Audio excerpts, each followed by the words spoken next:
मैदानाजवळ काही 5-10 मुलं आले तिकडनं, पुढून आलेने 5-10 मुलांनी गाडीवरती दगडफेक केली सर। धुळे शहरातील दसरा मैदान परिसरात बसवर अज्ञातांतर्फे दगडफेक।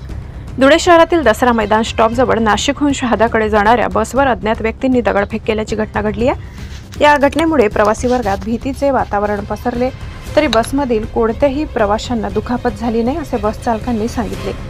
सर मी नाशिकहून शहादा जाणार होतो, तरी आपल्या धुळ्यामध्ये दसरा मैदानाजवळ काही 5-10 मुलं आले तिकडनं, पुढून आलेने 5-10 मुलांनी गाडीवरती दगडफेक केली सर। कोणी काही जखमी वगैरे? नाही जखमी वगैरे कोणाला बाकी काय नाही, जखमी नाही झालेला आहे तो, मी स्वतः गाडीमध्ये।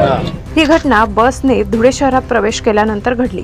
दसरा मैदान परिसरात 8 ते 10 अज्ञात तरुणांनी या बसवर अचानक दगडफेक सुरू केली। बस चालकाने तात्काळ बस थांबवून परिस्थिती नियंत्रणात आणली, मात्र दगडफेक का करण्यात आली याचे कारण अद्याप स्पष्ट झाले नाही।